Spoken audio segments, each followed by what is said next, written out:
Welcome, everyone. This is Brother Doug with my brothers and sisters here at the Awakened by Yahuwah Fellowship Group. We are doing a special study today about the Great Tribulation, and it's going to be specifically called How Will We Persevere If We Are Not Called to Escape These Things that are coming upon the earth, and if we're chosen by the Father for a specific reason to go through the tribulation? How spiritually, we're going to survive, and basically how we're going to stay in the belief without falling away.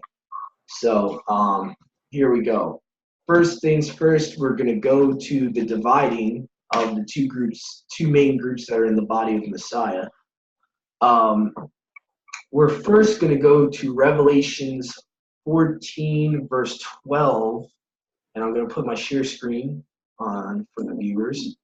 Here we go. Let me see here. Difficulty. Oh, there we go. All right. So here we go. And we're first going to start off with Revelation chapter 14, verse 12. And it says,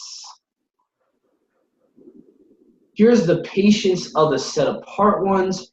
Here are they that keep the commandments of Yahuwah and the belief of Yahusha." So Revelations 14:12 is making a distinction. This is a special group of believers of the body of Messiah that have the commandments and also have the belief, both together.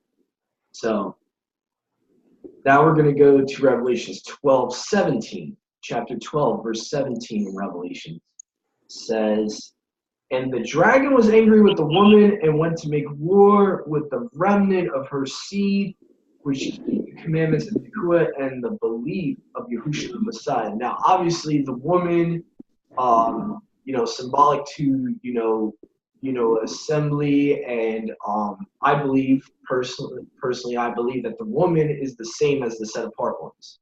They're one and the same. And Revelation 12:17 is just mirroring 14:12.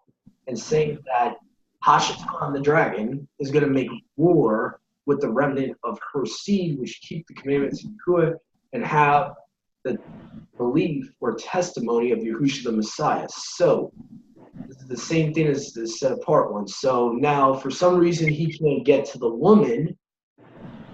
The woman's being protected, and the remnant of her seed is the only people that the dragon can get to. So he's obviously going to get to the remnant of her seed, and the remnant of her seed most likely are the ones that are going to be going through the tribulation. So now I want to go to the second bullet point here, and this is going to be dealing with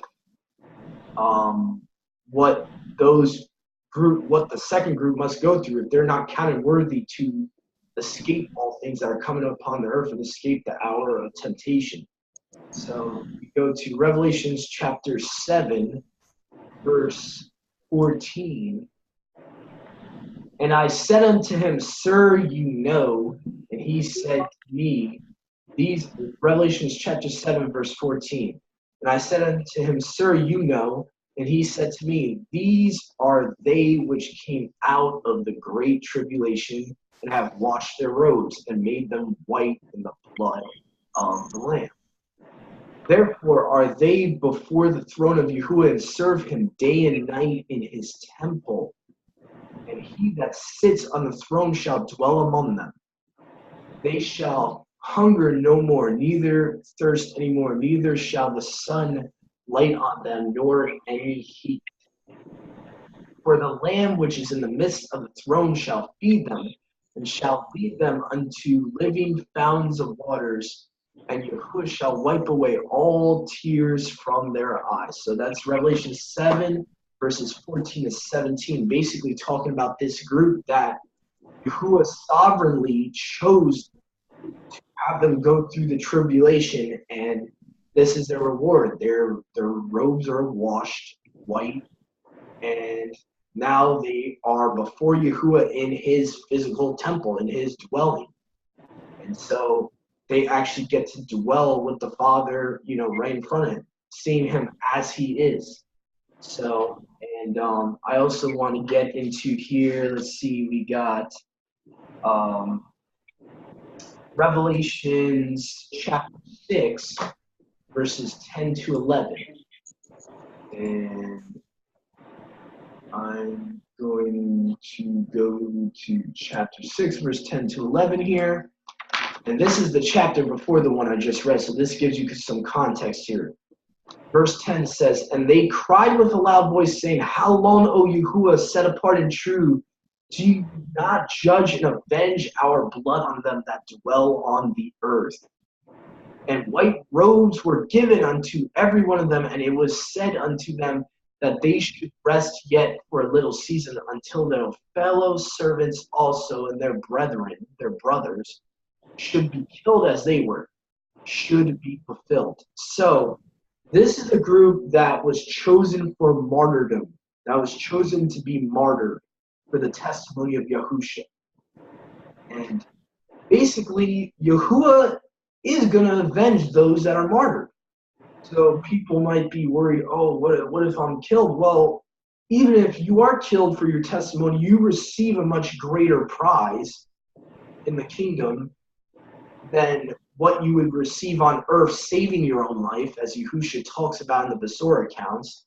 He who loses his life for my sake shall find it. So that's even a literal. You can even take that literally, that there's a prize for special people that are chosen for martyrdom. And it says in the next verse here, who is going to avenge them? But they have to wait for the rest of their brothers to be martyred. So there's two groups really in prophecy referring to the Great Tribulation. You have a group that's counted worthy to escape all things that are, what I would consider greater, possibly greater in the kingdom, according to Matthew chapter 5, 17 to 21. And then the lesser are the ones that are chosen for martyrdom, that are chosen to endure the tribulation, come out of the Great Tribulation. So we've gone through that. Now also I want to go to Revelation chapter 2, verse 10, that even talks that some will be put in jail and tested for 10 days.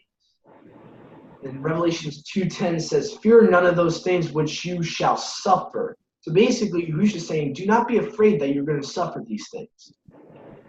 "Behold, the devil shall cast some of you into prison, and you may be tried, and you shall have tribulation 10 days. Be thou faithful unto death, and I will give you a crown of life."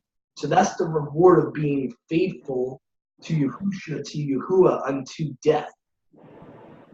You get a crown of life. And so that is the reward that you're given for being martyrs and for going through the 10 days of tribulation. And I just heard recently that supposedly that these FEMA camps, have a specific time period that, the elite is going to try to kill people within 10 days. So, take that for what it is. But Revelations 2:10 specifically is saying that there's going to be a group that are going to be martyred, that are going to be put into prison, that are going to be put into tribulation for 10 days. And basically, Yahusha is saying, be faithful to me until death. I'm going to give you a crown of life. So, also, let's see here. We have, I also want to get into this third part here, which is dealing with that time period, which is known as the Great Tribulation, also that proceeds after, well, actually proceeds right before the day of Yahuwah. So Matthew chapter 24, verse 21 says, "For then shall be great tribulation, such as was not since the beginning of the world to this time, no, nor ever shall be." So Yahusha is basically warning Matthew, Mark, Luke, and John, and the rest of the 12 disciples that these are the signs. The whole book, the whole chapter 24 of the book of Matthew is about his second coming, the end of the world, and the tribulation. So he wraps that all up in one chapter. And this verse is specifically talking about that there's going to be a great tribulation, such as not since the beginning of the world to this time, nor there ever shall be. such a time. Now he's actually quoting from the book of Daniel here. If you go to chapter 12 of the book of Daniel, he's verbatim saying the same exact thing in Daniel 12 verse 1. It says, and at that time Michael shall stand up, the great prince, talking about Michael, the Malachim, the archangel, the Malach, actually Malachim is plural, but that's another topic. The great prince which stands for the children of your people, and there shall be a time of trouble such as never was since there never was a nation even to that same time. And at that time your people shall be delivered, everyone that shall be found written in the book. So basically it means at that time the people of Yahuwah shall be saved. At that time, everyone who is written in the book of life. Okay, so that's what Michael, basically that's what the Malach that was talking to Daniel is telling him this. And so that Michael's going to stand up, get out of the way, referring to that he's possibly the restrainer spoken of in 2 Thessalonians. He's standing up, getting out of the way for the great apostasy to happen. And following the great apostasy, you have the great tribulation. So I'm just trying to help you guys understand here what Scripture's saying. And then we're going to go from there, and we're going to go a couple of cross-references I have in Isaiah referring to the great tribulation and all of that. So we're going to go to Isaiah 49, chapter 49, verse 10. And let's see here. Hold on a second. Here. All right. And let's see here. We got, they shall no longer hunger nor thirst, neither shall the heat nor sun smite them, for he that has mercy on them shall lead them, even to the springs of water shall guide them. So I guess that's talking about after the that's actually talking about the kingdom there. So sorry about that. I got a cross-reference from a website, so please forgive me for that one. Isaiah 25, verse 8 is my next cross-reference. I don't know why that one was a cross-reference. Sorry, listeners and viewers, about that. And it says, Isaiah 25, verse 8, it says, he will swallow up death in victory, and the Master Yahuwah will wipe away tears from all faces, and the rebuke of his people shall take away from all the earth. For Yahuwah has spoken. Now, probably this is right after the Great Tribulation. I think the reason they gave me those cross-references were the other Revelation scriptures I just cross-referenced. So they kind of pertain to this topic, but not really. So I'm going to quickly go ahead here and go to the next one. And the last one here is referring to the day of Yahuwah, which follows the Great Tribulation. And this is Isaiah 26, verses 20 to 21. And it says, come, my people, enter thou into your chambers, and shut your doors about you. Hide yourself as it were for a little moment, until the indignation be overpast. For behold, Yahuwah comes out of his place to punish the inhabitants of the earth for their lawlessness. The earth shall disclose her blood, and shall no more cover her slain. So Yahuwah is basically saying, my people, go into your rooms and shut your doors, for Yahuwah is going to basically, his wrath is being executed on the day of Yahuwah. And that's what Isaiah 26, 20 and 21 is talking about. So, and possibly he's specifically referring to those who are in the wilderness, possibly, and telling them, those that he's called to be chosen to be in the wilderness. This is possibly the same type of message you see in Revelations 18:4, come out of her, my people, that you not receive her plagues. So that's just something to think about too, is the context of Isaiah 26, 20 to 21 is that he's telling his people to go into their rooms and hide from his wrath, his indignation. So also, After that, let's see here, we got, and the last portion I have right here is Psalms 91. And this is really the climax of our study here. This is kind of for those that he's called to escape these things that come upon the earth during the tribulation period. You will be protected. And just as a side note, do not worry if you are chose to be a martyr, because our reward is well worth the little bit of trial that we have to go through on earth is nothing compared to the gift Yahuwah gives us of salvation just for those that are, worried about if they might have to go through the tribulation. But we all should be aspiring to be the set apart ones, to be the woman that's referred to, the one that will be in the wilderness. And we should all try to aspire to be the ones called.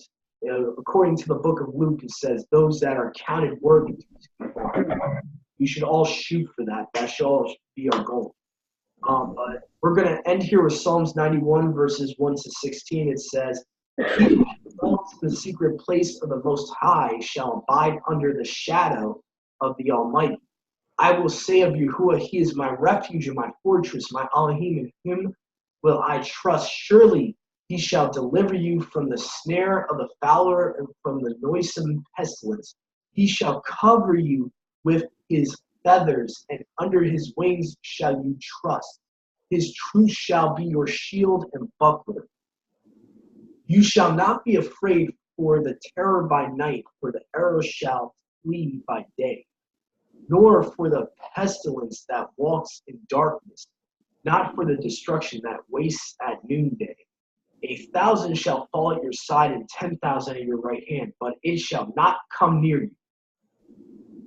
Come near you. Only with your eyes shall you behold and see the reward of the wicked, because you have made Yahuwah, because you has made Yahuwah, which is my refuge, even the Most High, your habitation. There shall no evil befall you, neither shall any plague come near your dwelling, for he shall give his Malakim charge over you to keep you in all your ways. They shall bear you in their hands, lest you dash your foot against a stone. You shall tread upon the lion and adder, the young lion and the dragon shall you trample underfoot. Because he has set his love upon me, therefore I will deliver him. I will set him on high because he has known my name. And he shall call upon me, I will answer him. I will be with him in trouble. I will deliver him and honor him. With long life will I satisfy him and show him my salvation. Also, I'm sorry, viewers and listeners, I forgot about Revelations chapter 3, verses 1 to 10. That kind of slipped my mind right now, so I want to also read that for you guys. It says, "And unto the Malik of the assembly of Sardis write, these things says he that has the 7 spirits of Yahuwah and the 7 stars. I know your works, that you have a name, that you live and are dead.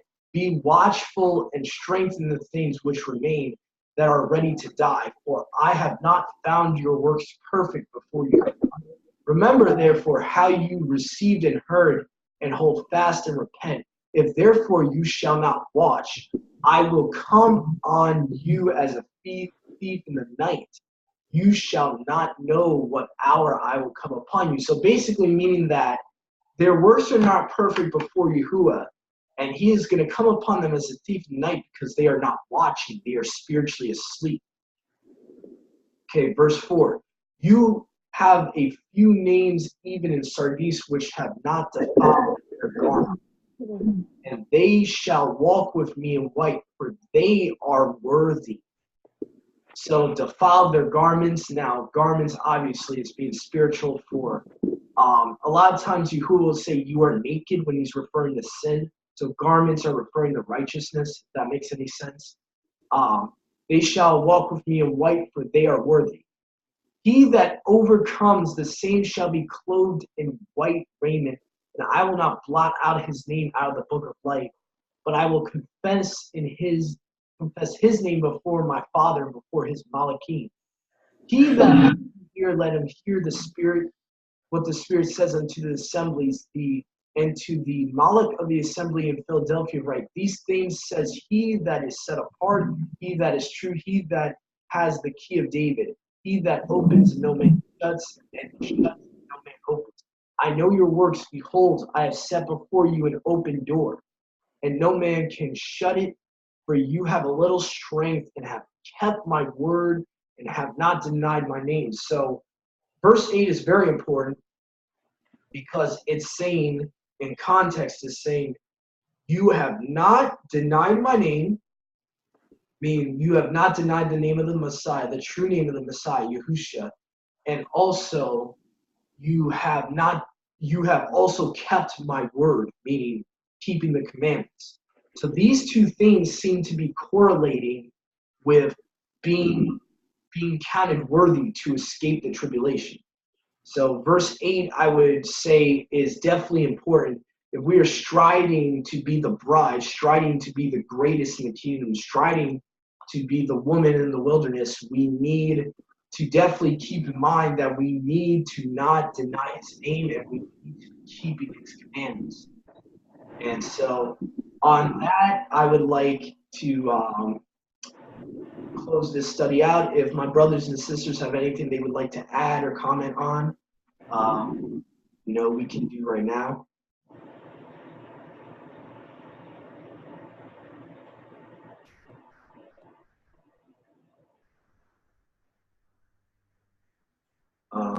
Anything, guys? Shoshana's, you're unmuted. Sally, I just unmuted you. No, it's okay, Dad. Okay. All right. Well, thank you, listeners and viewers and fellow brothers and sisters in Yahusha. Thank you for joining us today. Hopefully this study brought you and, opened your eyes to actually want to be more on fire for Yahuwah. That's the whole point of this study, is to actually not want to be lukewarm, and see that, those that are truly trying to be the bride and are counted worthy to escape all things by the Father will not be suffering through the tribulation. But even if you are chosen to suffer through the tribulation, just remember, he will avenge you. So you do have a reward also for going through the tribulation and being faithful unto death. So I just hope this message brought you guys, and be encouraged, and hopefully this opened up you guys to the scriptures, and we just pray and hope that you get into the scriptures. And also, as I always say at the end of our videos, if you have not accepted Yahusha as your personal savior today, I would pray that you would, and that you would accept the good news that is concerning him, that he died and rose again after 3 days, and that he rose again to give all of us life, that we might be grafted back to the Father, that we might be Yashra'al, that we might be his children, his chosen people, through the belief in Yahusha Messiah, that we might be children of Yahuwah again. So, shalom, everyone, our brothers and sisters in Yahusha. Have a great rest of your Shabbat. Shalom. So,